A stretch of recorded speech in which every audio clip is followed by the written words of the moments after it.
YouTube channel. आज के हम डिस्कस करने जा रहे हैं नीट के प्रीवियस ईयर के मोस्ट इंपॉर्टेंट एमसीक्यूज के बारे में। सबसे पहला क्वेश्चन है the cork cambium cork and the secondary cortex are collectively called. Cork cambium को और कॉर्क को और सेकेंडरी कॉर्टेक्स को, इन सबको एक साथ मिलाकर क्या कहते हैं? पहला ऑप्शन है फेलोडल, दूसरा ऑप्शन है फेलोजेन, तीसरा ऑप्शन है पेरिडल, चौथा ऑप्शन है phellem.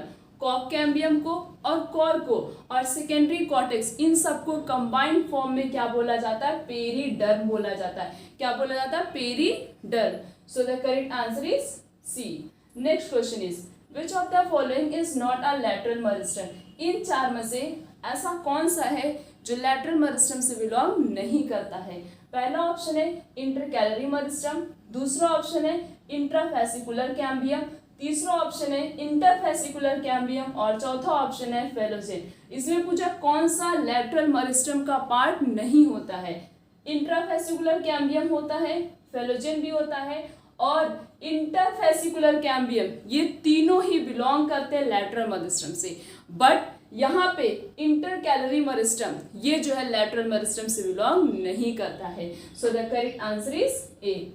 Next question is arrangement of leaves on a stem और ब्रांच इज कॉल्ड। जब लीव्स का प्रॉपरली अरेंजमेंट होता है, या तो स्टेम में होगा या तो ब्रांचेस में होता है। जैसे ये स्टेम हो गई, इसमें प्रॉपर तरीके से जो ये लीव्स का अरेंजमेंट होता है, यही जो लीव का अरेंजमेंट होता है, इस प्रोसेस को क्या कहते हैं?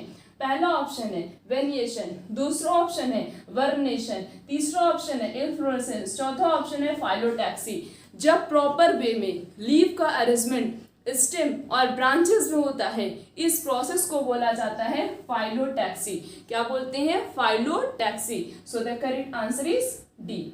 Next question is stamen attach to petal are called. जब स्टेमेन और पेटल दोनों एक दूसरे से अटैच रहते तो उसे क्या कहते? पहला ऑप्शन है इपीपेटलस, दूसरा ऑप्शन है इपीफाइलस, तीसरा ऑप्शन है इपीसेफलस, चौथा ऑप्शन है क्या? ये सबको कहते हैं जब स्टेमेन और पेटल दोनों एक दूसरे से कंबाइंड फॉर्म में होते हैं। कुछ फ्लावर्स ऐसे होते हैं जिनका स्टेमेन और पेटल आपस में एक दूसरे से कंबाइंड रहता है, तो इस प्रोसेस को बोला जाता है इपीपेटलस। क्या बोलते हैं? Epipetalous. When stamen and petal are combined to each other, this type of process is known as epipetalous. So the correct answer is A.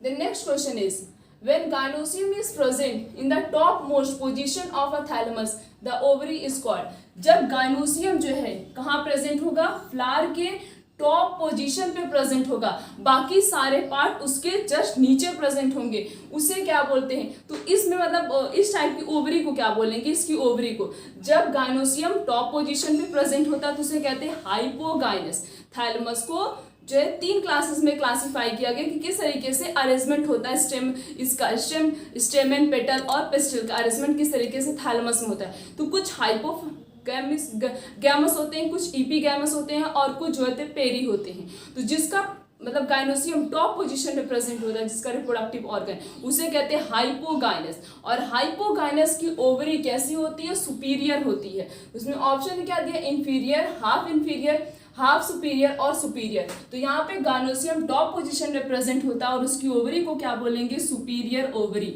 So the correct answer is D.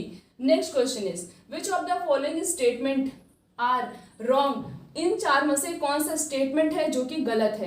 पहला option है cyanobacteria are also called blue green algae. हाँ, cyanobacteria को blue green algae भी बोला जाता है, ये statement बिल्कुल सही है। दूसरा स्टेटमेंट है golden algae are also called desmids. हाँ, गोल्डन एल्गी को डेस्मिड्स भी कहा जाता है। उसके बाद है eubacteria are also called false bacteria. नहीं, यू बैक्टीरिया को फॉल्स बैक्टीरिया नहीं बोला जाता है, यू बैक्टीरिया को कौन सा बैक्टीरिया बोला जाता है? True bacteria.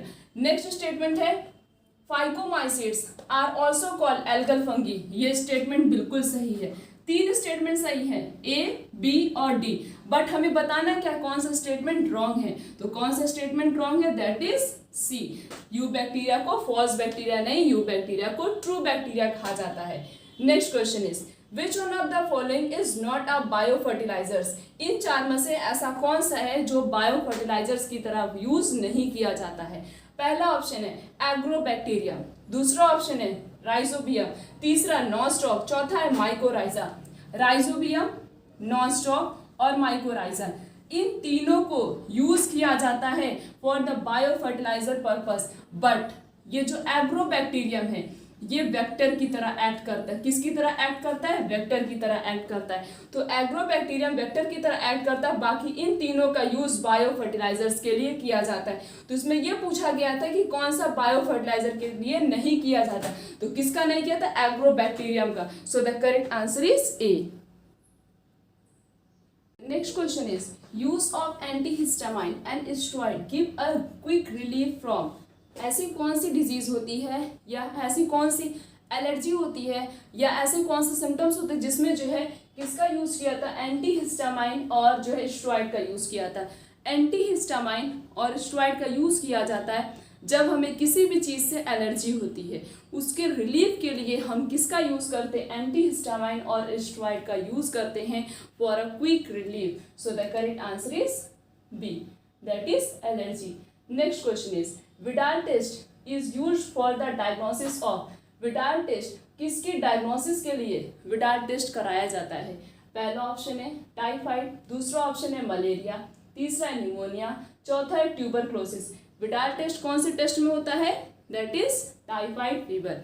जब किसी को भी टाइफाइड फीवर रहता है उस कंडीशन में विडाल टेस्ट कराया जाता है। So the correct answer is A, that is typhoid. Next question is toxin which are responsible for chill and high fever during malaria.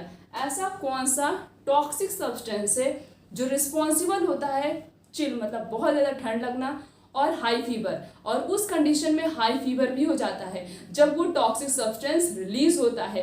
तो ये टॉक्सिक सब्सटेंस का नाम बताना है हमें। ये टॉक्सिक सब्सटेंस कब रिलीज होता है? जब मलेरिया का पैरासाइट कंटिन्यूअस हमारे आरबीसी को डैमेज करता है। जब कंटिन्यूअस हमारी आरबीसी डैमेज होती जाती है तो इससे क्या होता है? एक टॉक्सिक सब्सटेंस रिलीज होता है और उस टॉक्सिक सब्सटेंस को कहते हैं हीमोजॉइन। क्या बोलते हैं? उस टॉक्सिक सब्सटेंस को हीमोजॉइन बोलते हैं। और हीमोजॉइन, यही हीमोजॉइन टॉक्सिक सब्सटेंस रिस्पॉन्सिबल किसके लिए होता? हाई फीवर के लिए और चिल के लिए। तो यहीं पे इसी टॉक्सिक का नाम पूछा गया, कौन सा ऐसा टॉक्सिक सब्सटेंस है जो रिस्पॉन्सिबल होता है for a chill and high fever, that is haemozoin. So the correct answer is C. Next question is AIDS is due to. AIDS किसकी वजह से होता है? एड्स का फुल फॉर्म क्या होता है? Acquired immune deficiency syndrome. AIDS होता किससे है? HIV वायरस से होता है। पहला ऑप्शन दिया है, क्या इसमें हेल्पर टी लिम्फोसाइट के नंबर्स डिक्रीज हो जाते हैं, या फिर इंटरफेरॉन नहीं प्रेजेंट होता है, या फिर किलर सेल के नंबर्स कम हो जाते हैं, या फिर ये ऑटो इम्यून डिजीज है, ऑटो इम्यूनिटी डिजीज होती है। एड्स में जब इसका पैथोजन बॉडी में इंटर करता है तो ये कंटिन्यूअस जितनी भी हमारी हेल्पर टी लिम्फोसाइट बनती जाती हैं, एड्स का virus means HIV virus continuous हमारी हेल्पर टी लिम्फोसाइट को डैमेज कर देता है। जो नई हेल्पर टी लिम्फोसाइट बनती है उसको भी वो डैमेज कर देता है। तो ये AIDS is due to reduction in number of helper T cell. Helper T cell के नंबर के डिक्रीज होने से एड्स डिजीज होती है। So the correct answer is A. Next question is which of the following is a false fruit. इन चार में से कौन सा ऐसा जब फॉल्स फ्रूट होता है? होता क्या फॉल्स फ्रूट? जिसका डेवलपमेंट थैलेमस से होता हो। किससे होता है? थैलेमस से। एप्पल भी फॉल्स फ्रूट होता है, स्ट्रॉबेरी भी फॉल्स फ्रूट है और कैस्यू भी फॉल्स फ्रूट है। तो ये सारे कैसे होते हैं? फॉल्स फ्रूट होते हैं। So the correct answer is D, that is all. Next question is which of the following promote the pollen germination and the tube growth. इन चार में से ऐसा कौन सा न्यूट्रिएंट है जो क्या करता है? पॉलन के जर्मिनेशन में हेल्प करता है और पॉलन ट्यूब की ग्रोथ में भी हेल्प करता है। पहला ऑप्शन है स्टार्च, दूसरा ऑप्शन है बोरॉन, तीसरा है कैल्शियम, चौथा है पोटेशियम। ये मिनरल न्यूट्रिशन में लिखा गया है कि बोरॉन बहुत इंपॉर्टेंट रोल प्ले करता है for pollen germination and tube growth. Boron क्या करता है? बहुत इंपॉर्टेंट रोल प्ले करता है। किसमें करता है? पॉलन की जर्मिनेशन में और ट्यूब की ग्रोथ में। So the correct answer is B. Next question is perisperm क्या है? पहला ऑप्शन है, क्या ये पर्सिस्टेंट न्यूक्लियस है जो सीड में प्रेजेंट होता है, या फिर ओव्यूल की कवरिंग को कहते हैं, या फिर ओव्यूल कोट होता है, या फिर फॉसल को कहते हैं।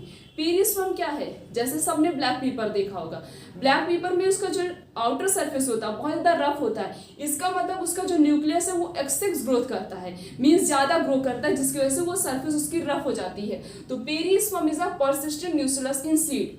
सीड में जो बचा कुचा मीन्स बहुत ज़्यादा जब न्यूक्लियस बच जाता है तो वो बाहर आ जाता है। न्यूक्लियस होता क्या है, वो क्या करता है, फूड मटेरियल को रिजर्व करता है, तो वो फूड मटेरियल जो है बाहर रिजर्व हो जाते हैं, सीड की कोटिंग में रिजर्व हो जाते हैं, उसी को कहते हैं पेरिस्पर्म। और पेरिस्पर्म का एग्जाम्पल क्या होता है, पेरिस्पर्म का एग्जाम्पल है ब्लैक पेपर। तो perisperm of persistent nucleus in the seed. So the correct answer is ए।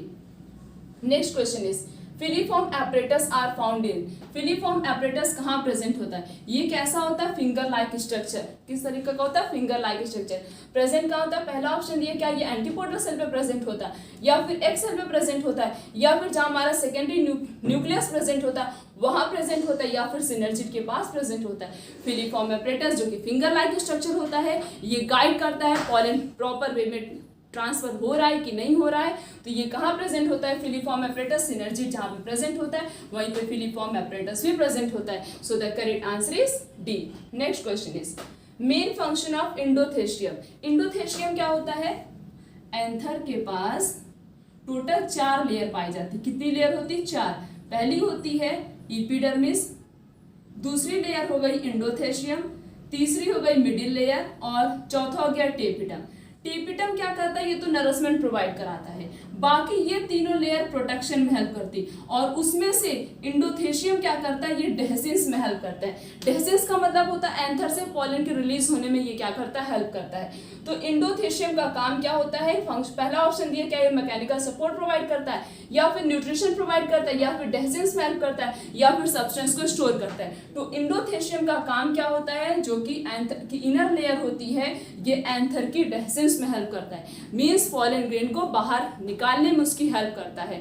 तो इंडोथेशियम का काम क्या होता है, endothecium perform the dehiscence of the anther, anther की डेहसेंस में ये हेल्प करता है। तो हमने इस पूरे लेक्चर में नीट के प्रीवियस ईयर के मोस्ट इंपॉर्टेंट एमसीक्यूज के बारे में डिस्कस किया।